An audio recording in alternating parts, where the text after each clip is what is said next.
على ربى الأنس شيدنا مدارسنا بالآي نروي فؤادا كان عطشانا. Assalamu alaikum wa rahmatullahi wa barakatuh. We are back with Sira series. In today's episode, we are going to learn the torture and the suffering of the early Muslims in Mecca. In our last video, we learned how open call made all the Quraysh, especially Abu Lahab, furious against Muhammad sallallahu alaihi wasallam and the new Muslims. Then persecution begins. The persecution of the Muslim was a terrible phase in early Islam. There were numerous heart-rending incidents in which Muslims were tortured and often killed by the Quraysh. The early Muslims, those who recognized the truth of his sallallahu alaihi wasallam's message and died in the state of Iman.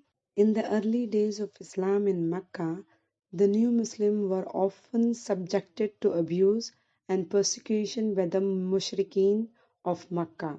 Some were killed, like Sumayya bint Khayyat, Ammar bin Yasir, Bilal ibn Rabah, Amir bin Fuhaira, Afla, Abu Faqih, Khabbab bin al-Arat, Zanira, Shuhaib bin Sinan, Abis, Nahdiya, and many more, radiyallahu ta'ala anhum wa ajma'een.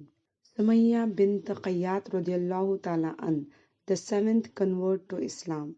She was allegedly tortured first by Amir ibn Hisham. She was the first old woman died and attained the honor of being the first Shaheed, the first martyr in Islam, when Abu Jahl struck a lance at her genitals. As for Ammar bin Yasir radhiallahu ta'ala an, the torture became unbearable for him. The mushrikeen would make him wear a coat of mail and put a heavy red stone on his chest. Overpowered by distress, he uttered whatever the mushrikeen asked him to say.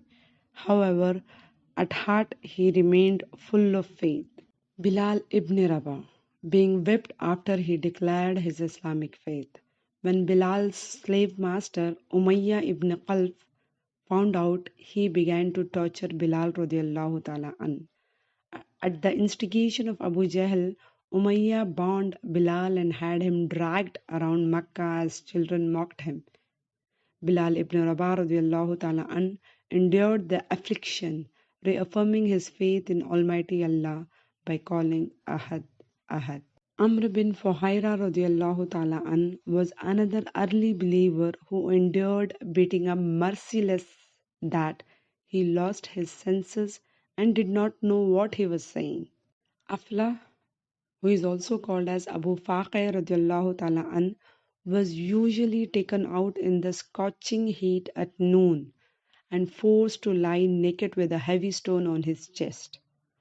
On one occasion, the pagans tied a rope around his feet and neck and dragged him about until he nearly died. A well-known Sahabi, Khabbab bin al-Arat, was bought by a woman of Banu Khuza named Anmar, who would twist his neck, pull out his hair, and even throw him on burning coals. A rock would be placed on him so that he could not move. Miraculously, his faith grew stronger with each attempt to drive him back to disbelief. Zunira radiyallahu ta'ala an was a Roman slave girl who embraced Islam. When pagans found out that she had become a Muslim, they tortured her until she went blind and gloated that the wrath of their gods Lat and Uzza had caused her blind. But, she said, it was Allah subhanahu wa ta'ala who had blinded her. She told them, and if He so willed, He could restore her eyesight. The next morning she awoke to find her vision completely restored. Shuaib bin Sinan Rumi was another Muslim who was tortured to the extent that he lost control over what he said and babbled anything his tormentors had him utter. Abis was a slave of Banu Zahra. She suffered at the hands of her master, Malik Aswad bin Abd Yaghut, who began to torture her when she accepted Islam. Malik was a sworn enemy of the Prophet Muhammad sallallahu alaihi wasallam and used to ridicule him. In the eyes of Quraysh, the slaves who became Muslim were rebels to be tortured to death. Their low social status left them vulnerable to all kinds of abuse.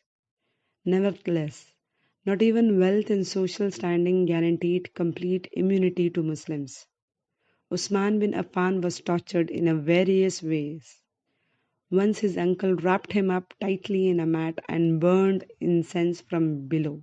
Abu Bakr and Talha bin Ubaidullah radiallahu ta'ala anhuma were also harassed, and it is said Usman bin Ubaidullah trussed both of them with the same rope so that they could not pray and practice their new faith. However, both of them were found praying, the rope having been mysteriously untied.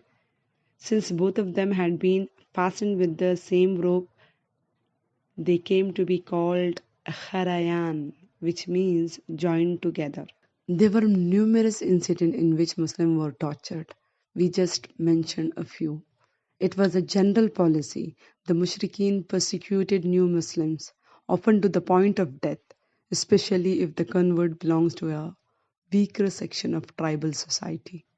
If, however, they saw a prominent person accept Islam, they proceeded more cautiously, as only polytheists of the same status could challenge the convert. When the pagans did not succeed in stamping out Islam by mocking the Prophet or by diverting people's attention from his sallallahu alaihi wasallam's teaching, they attempted to discredit him. In our next video, we are going to discuss the strange proposal to Prophet Muhammad sallallahu alaihi wasallam by the Quraysh and the first migration. Till then, stay safe, stay blessed. Subhanakallahumma wa bihamdika nashhadu an la ilaha illa ant nastaghfiruka wa natubu ilaik. Assalamu alaikum wa rahmatullahi wa barakatuh.